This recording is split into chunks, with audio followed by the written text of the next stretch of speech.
Welcome to my channel. ఈరోజు మన recipe వచ్చేసండి మంచి టైం పాస్ స్నాక్స్ అయితే ప్రిపేర్ చేసుకుందామండి. మనము ఉప్పు శనగలు అయితే ప్రిపేర్ చేసుకుందామండి. టేస్ట్ అనేది చాలా బాగుంటాయండి.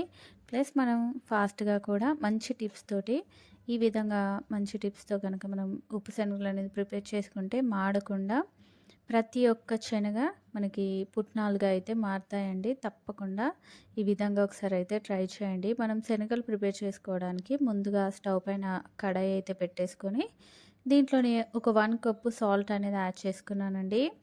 సాల్ట్ అనేది కడాయికి మొత్తం స్ప్రెడ్ అయ్యేలాగా మనం ఇలా మొత్తం స్ప్రెడ్ చేసుకొని మనకి సాల్ట్ అనేది చాలా వేడిగానే ఉండాలండి. ఇలా వేడిగా ఉన్నప్పుడే దీంట్లో కొంచెం శనగలు అనేది యాడ్ చేసుకొని కంటిన్యూస్గా ఇలా కలుపుకుంటూ మనం శనగలు అనేది వేయించుకోవాలండి. మనకి స్టవ్ అనేది ఖచ్చితంగా medium flame to high flame to మనం చేసుకుంటూ సాల్ట్ మాత్రం ఖచ్చితంగా వేడిగా ఉండేలాగా చూసుకోవాలండి. చూడండి మన శనగలు అనేది పుట్నాలుగా ఎలా మారాయో చూసారు కదండి.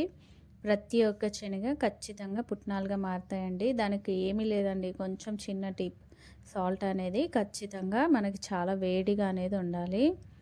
ఈ విధంగా శనగలు అనేది ప్రిపేర్ చేసుకుందామండి. మిగతా వాటిని కూడా చూడండి ఇదే విధంగా ఇంకా శనగలు అనేది ఇలా యాడ్ చేసుకుంటూ కంటిన్యూస్గా ఇలా కలుపుకుంటూ మన శనగలు అనేది వేయించుకోవాలండి.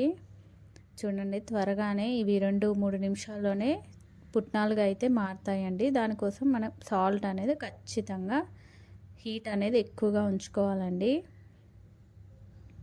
చూడండి త్వరగా శనగలుగా ఎలా మారిపోయాయో ఇవన్నీ అయితే మనం దాంట్లోంచి అయితే తీసేసుకుందామండి. మిగతా వాటిని కూడా సేమ్ ఇదే విధంగా నేనైతే శనగలుగా అయితే ప్రిపేర్ చేసుకున్నాను. చూసారు కదండి ఎంతో టేస్టీ అయిన మంచి టైం పాస్ మన ఉప్పు శనగలు అయితే రెడీ అయిపోయాయండి. టేస్ట్ అనేది చాలా బాగున్నాయి. ప్లస్ మనం ఫాస్ట్గా కూడా ఎలా ప్రిపేర్ చేసుకోవాలో చూసాం కదండి.